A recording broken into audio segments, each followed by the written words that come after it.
Dans les grains, qu'est-ce qui est mieux? Un vélo léger ou des pneus de haute performance? On va regarder ça avec plus de détails.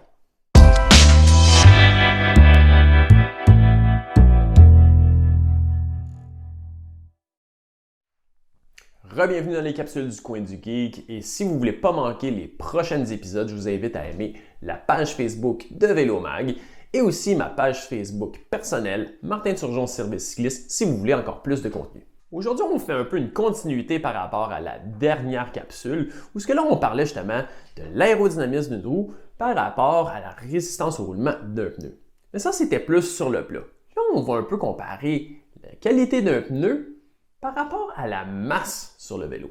Les grimpeurs sont obsédés avec le poids du vélo le plus léger possible.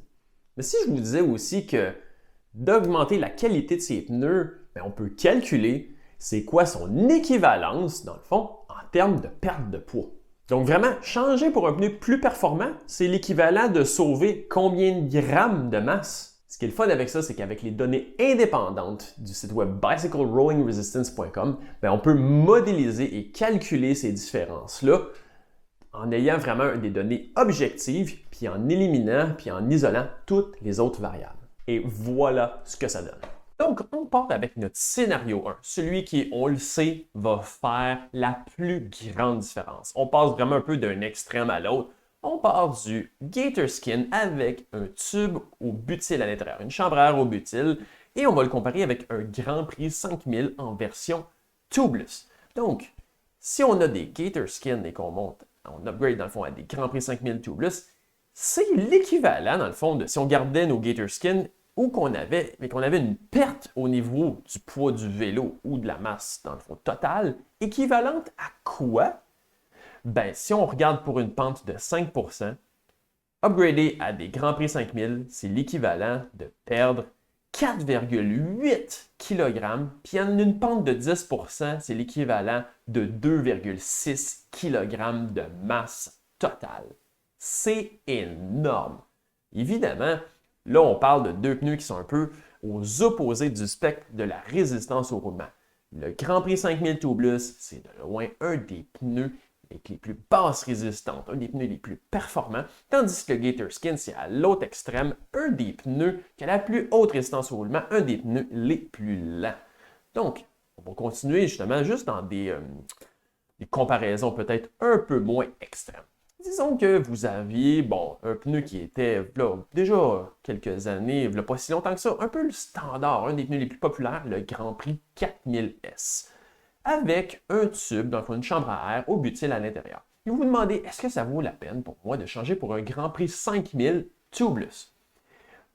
Faire la transition va vous donner une équivalence au niveau de la masse perdue qui va être équivalente à quoi? Pour une pente de 5%, 1,8 kg et 10%, 1 kg complet. C'est l'équivalent en masse que ça va faire de changer pour ces pneus-là. C'est encore là énorme pour deux pneus. Là, on n'est plus aux extrêmes autant au niveau de la résistance au roulement entre un et l'autre. Mais je reviens aussi sur une différence qui peut être encore un petit peu plus petite, mais on va quand même le quantifier. J'ai parlé justement que le Grand Prix 5000, présentement, on est en mode tubeless. Disons que vous, ça ne vous intéresse pas vraiment le tubeless ou quoi que ce soit, vous voulez faire la conversion, la différence entre un Grand Prix 5000 régulier, pas tubeless, mais que vous utilisez une chambre à air en butyl. Puis là, vous vous demandez, est-ce que ça vaut vraiment la peine? J'en ai déjà parlé, je vous ai dit que les chambres à air au latex faisaient une bonne différence, mais c'est quoi l'équivalent de mettre justement une chambre à air au latex à l'intérieur du même pneu? Donc, on va regarder c'est quoi. Mettre des chambres à air au latex au lieu des chambres à air au butyl, c'est l'équivalent d'une perte de masse sur tout le système pour une pente de 5% de 1 kg et de 500 g dans une pente de 10%.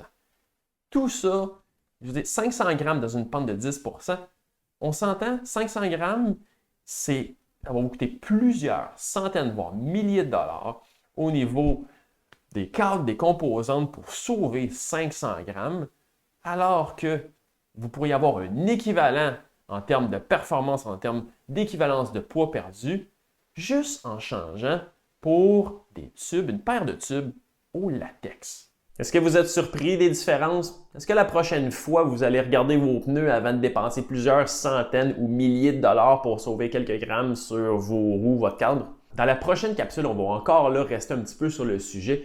Là, on va faire la comparaison justement entre des roues aérodynamiques qui sont beaucoup plus lourdes ou des roues à bas profil, moins aérodynamiques, mais beaucoup plus légères. On va calculer selon les scénarios à partir de quel niveau de degré de pente que les roues plus légères prennent le dessus sur les roues aérodynamiques. D'ici là, si vous avez besoin d'un positionnement ou d'optimisation mécanique, je vous invite à consulter mon site web pour voir les différents services offerts et aussi le site web de Vélomag si vous voulez vous tenir au courant de tout ce qui se passe dans la planète vélo. Et on se dit à la prochaine.